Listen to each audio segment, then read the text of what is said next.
Y segundo, usted no puede tampoco salir, alejarse de Venezuela, porque usted sabe el riesgo que es eso. ¿Por Además, qué? sí, y hay un riesgo, doña Loza. Además de eso, no quiero caer en la imprudencia, presidente. Usted sabe lo que pasó recientemente con Marco Rubio. Lo vamos a dejar ahí. Usted sabe lo que pasó recientemente con Marco Rubio. Entonces, bueno, es un largo informe, ¿no? Desde el mes de diciembre de 2018, el doctor Leonel Fernández Reina, expresidente de República Dominicana, ha utilizado a ciudadanos dominicanos vinculados a empresarios y militares de nacionalidad venezolana, estos son grandes ladrones venezolanos, para solicitar financiamiento de nuevos centros de estudio relacionados a su fundación Flunglode. Bueno, y entonces, luego, mediante asignación de intermediarios dominicanos y extranjeros con un trato más personalizado, se le han solicitado contribuciones para la campaña presidencial, con ofrecimientos que se manejan discrecionalmente entre el intermediario y el contribuyente para pertenecer a este selecto grupo, o sea, de empresarios venezolanos, ladrones, beneficiados por el doctor Leonel Fernández Reina. Se ha tenido que aportar entre $200,000 y $500,000 por persona. ¿Qué dice el reporte secreto de la inteligencia dominicana? Se ha integrado a la intermediación de aportes para el doctor Leonel Fernández al asociarse silenciosamente con el señor Omar Fernández Domínguez en la empresa Thrive DR, ubicada en el piso 23 de la Torre Blue Mall. Luego de recibir recursos del ciudadano venezolano prófugo de la justicia de Estados Unidos, Francisco Convit, socio de Eduardo Travieso y Alejandro Betancourt, Associates, acusados en Estados Unidos por lavado de activos por un monto superior a los $1.200 millones, sobornos a funcionarios y corrupción pública. Lo que ha hecho Leonel Fernández específicamente en Venezuela, que le dio oxígeno al régimen de Nicolás Maduro, esa tiranía, por eso es esa protesta. Exactamente. No ha salido y no creo que vaya a salir porque nosotros le pusimos como condición para cancelar la protesta que se reuniera con la comunidad venezolana y no aceptó. No quiere enfrentar las preguntas y no quiere enfrentar los cuestionamientos de quienes sabemos que está ahí para apoyar una tiranía que le beneficia a él monetariamente.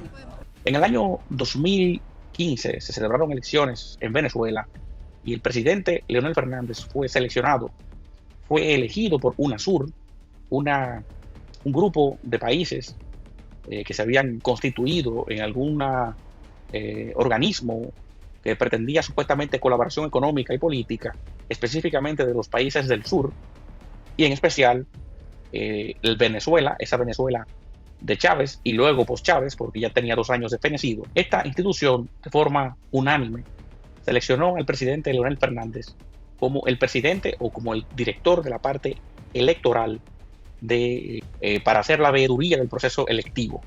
Y aparece Leonel Fernández, por ejemplo, haciendo una entrevista en el programa Vladimir Villegas o Vladimir a la Una, haciendo una exposición sobre cuál iba a ser la tarea del presidente Leonel Fernández para validar el proceso electoral que iba a ocurrir en el 2015, ese proceso electoral que fue muy famoso porque la oposición se quedó con parte del Congreso o con la mayoría del Congreso de Venezuela, pero en especial es muy importante esa elección porque el presidente Leonel Fernández apoyó que Venezuela no quisiera una veeduría de la OEA. Claro, como usted sabe, para asumir este rol, el gobierno de Venezuela ha debido formalmente solicitar a UNASUR, el que se designe una misión de observación, de acompañamiento, de presencia en el próximo certamen electoral legislativo del país.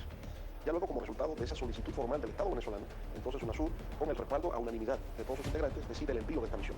Entonces, mi papel es la de ser, responsable especial, que es la parte política, pero hay un acompañamiento técnico. Así. Doctor, precisamente sobre ese tema de la observación, vimos varias declaraciones del secretario general de la Organización de Estados Americanos, Luis Almagro. Primero, planteando la necesidad de que la OEA se incorporara, en fin, de que hubiese una observación diversa y también formulando un conjunto de críticas al sistema electoral venezolano en una comunicación pues dirigida a la presidenta del Consejo Nacional Electoral. Imagino usted habrá tenido referencia de esa comunicación. Me gustaría que comentara un poco sobre la diferencia que hay entre una observación de UNASUR y una observación de la Organización de Estados Americanos. Sí, no he leído la carta o el comunicado del secretario general de la OEA, he oído el comentario más bien. Pero yo diría todo parte de la misma premisa. Para que un organismo nacional o internacional pueda participar en un proceso de observación electoral, requiere, si es internacional, la solicitud del Estado miembro de la OEA. Si el Estado miembro de la OEA no lo solicita, no puede venir. Eso es en Venezuela, República Dominicana o donde sea. Es decir, ningún organismo se invita a sí mismo, tiene que esperar la invitación formal. Entonces, en este caso, es una expresión de su... Entonces, la pregunta que yo tengo para el doctor Leonel Fernández es que si había una seguridad de que ese certamen iba a ser legítimo, que se iban a respetar los resultados, entonces, ¿cuál era el problema? ¿Cuál era el miedo de que participara de esa veeduría la OEA, una misión electoral de la OEA? Cabe mencionar que en este proceso del 2015, la Mesa de la Unidad Democrática, la supuesta oposición del chavismo, quedó como mayoría en el Congreso de los Diputados, y esa mayoría lo que despertó fue una eventual radicalización del régimen, haciendo que prácticamente se desconocieran esos resultados a largo plazo, y le montaron una supuesta asamblea constituyente que hacía un reemplazo de los poderes que tenía esa Asamblea Nacional. Entonces, al poco tiempo removieron, le quitaron los poderes al Congreso, la parte operativa, aunque seguía ahí, pero no hacía nada, y se quedó, como mencioné, en el poder, se quedó haciendo operación de tipo legislativa esa Asamblea Constituyente, lo que más luego dio al traste cuando fueron otras elecciones nacionales, con lo que ustedes conocen como el interinato de Juan Guaidó, porque el Congreso de Venezuela seguía funcionando, aunque no de manera operativa, o sea, tomando decisiones en el Estado que tuvieran impacto en el Estado venezolano, pero seguía ahí, y con Estados Unidos se hizo lo que ustedes conocen como interinato de Juan Guaidó. Ahora bien, la pregunta es, presidente Leonel Fernández, ¿cuál era el problema de que hubiera una veeduría de la OEA pero con este proceso electoral? Otro dato de color, otra cosa importante que debemos mencionar, es que en este proceso el presidente Leonel Fernández estaba compartiendo, vamos a decir, una veeduría, este proceso electoral, nada más y nada menos que con Ernesto Samper.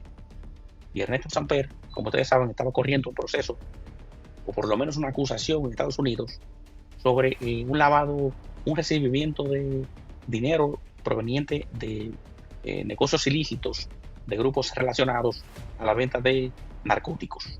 Entonces, ese Ernesto Samper, ustedes van a ver ahora, era quien estaba haciendo la dupla con Leonel Fernández, haciéndole de veedor o haciendo de veedores para este proceso electoral. Que por eso es que digo que todo este asunto, este tapadero de Leonel, por donde sea que a usted le toca, tiene push. Finalmente, yo tengo varias preguntas. Todo este asunto que se está mediatizando del presidente Leonel Fernández, todas estas alocuciones donde se le dice al presidente, todos sabemos lo que pasó con la visita o durante la visita de Marco Rubio. Usted sabe lo que pasó recientemente con Marco Rubio. Lo vamos a dejar ahí. Usted sabe lo que pasó recientemente con Marco Rubio. Entonces, es porque alguien en el gobierno ha filtrado información de que se va a pedir al presidente Leonel Fernández en extradición.